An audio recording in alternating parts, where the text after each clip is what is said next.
प्यारे भाई बहनों, प्रभु यीशु मसीह में एक बार फिर से आप सभी को जय मसीह की।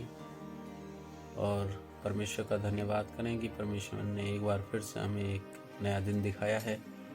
आइए हम मिलकर परमेश्वर का धन्यवाद करते हैं और परमेश्वर की स्तुति और आराधना करें, क्योंकि वो भला परमेश्वर है। वो हमें नया जीवन देता है और वो हमें संभाले रखता है। आज हम भजन संहिता से पाठ पढ़ेंगे। भजन संहिता उसका 23 अध्याय। यहोवा मेरा चरवाहा है, मुझे कुछ घटी न होगी। वह मुझे हरी हरी चराइयों में बैठाता है। वह मुझे सुखदाई जल के झरने के पास ले चलता है। वह मेरे जी में जी ले आता है। धर्म के मार्गों में वह अपने नाम के निमित्त मेरी अगुवाई करता है। चाहे मैं घोर अंधकार से भरी हुई तराई में होकर चलूं, तो भी हानि से न डरूंगा, क्योंकि तू मेरे साथ रहता है। तेरे सोटे और तेरी लाठी से मुझे शांति मिलती है। तू मेरे सताने वालों के सामने मेरे लिए मेज बिछाता है। तूने मेरे सिर पर तेल मला है, मेरा कटोरा उमड़ रहा है।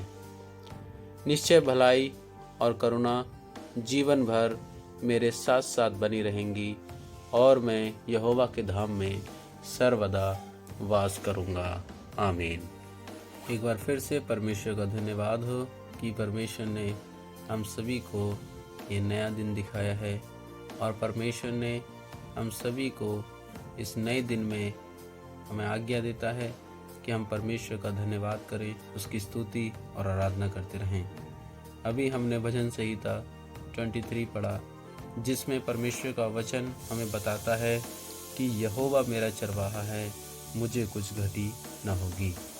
यस, यहोवा परमेश्वर हमारा चरवाहा है और वो हमें कोई भी घटी नहीं होने देता है। वो हमें अच्छी अच्छी चीज़ों को मुहैया कराता है। दिन भर में जिन जिन चीज़ों की हमें ज़रूरत पड़ती है, परमेश्वर उन चीज़ों को हमारे जीवन में लेकर के आता है। और लेकिन ये तभी संभव हो पाता है जब हम परमेश्वर के जो भी प्रार्थना करते हैं, परमेश्वर के वचन से होकर के करें, परमेश्वर के वचन में होकर के मांगे, तो वो प्रार्थना हमारी पूरी होती हैं। हमारी कोई भी ऐसी प्रार्थना जो परमेश्वर को भाती नहीं है, या लालच की प्रार्थना, या पैसे की प्रार्थना, फाइनेंशियल की प्रार्थना अगर हम उससे मांगे, तो ऐसी प्रार्थनाएं नहीं, लेकिन जो वचन से मांगी हुई प्रार्थनाएं होती हैं, परमेश्वर निश्चय हमारी प्रार्थनाओं को पूरा करता है। चौथी आयत में लिखा है कि चाहे मैं घोर अंधकार से भरी हुई तराई में होकर चलूं, तो भी हानि से न डरूंगा। हाँ, चाहे हमारे जीवन में क्यों ना परेशानियाँ, दिक्कत चल रही हो, घोर अंधकार क्यों ना छाया हो, लेकिन जब हमारा भरोसा यहोवा परमेश्वर पर होता है, तो वो हमें डरने नहीं देता, और वो हमारे साथ रहता है, और वो हमारे साथ साथ चलता है। तो भी हानि से ना डरूंगा, क्योंकि तू मेरे साथ रहता है। चाहे हमारे जीवन में विपत्ति क्यों ना हो, परेशानियां क्यों ना हो, हमें डरना नहीं चाहिए, क्योंकि यहोवा परमेश्वर हमेशा हमारे साथ साथ रहता है, और वो हमें कभी भी अकेला नहीं छोड़ता है।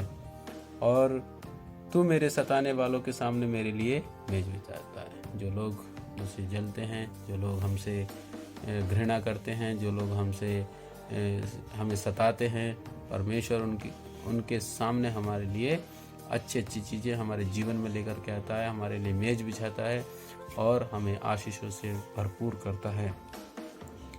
निश्चय भलाई करुणा जीवन भर मेरे साथ साथ बनी रहेंगी, और मैं यहोवा के धाम में सर्वदा वास करूंगा। और हमें चाहिए कि हमें जीवन भर ये निश्चय करना चाहिए कि भलाई करुणा हमारे जीवन में बनी रहे, हम कभी भलाई से अलग ना हो। और करुणा से परमेश्वर, जब हम भलाई में रहते हैं, दूसरों की भलाई करते हैं, तो परमेश्वर हमारे जीवन में करुणा लेकर के आता है, और हम इस प्रकार से एक सत्य के जीवन पे, सत्य के मार्ग पर चलते हुए हम सर्वदा यहोवा के धाम में क्या कर सकते हैं, वास कर सकते हैं। परमेश्वर इस वचन के द्वारा हम सभी को आशीष दे। आमीन।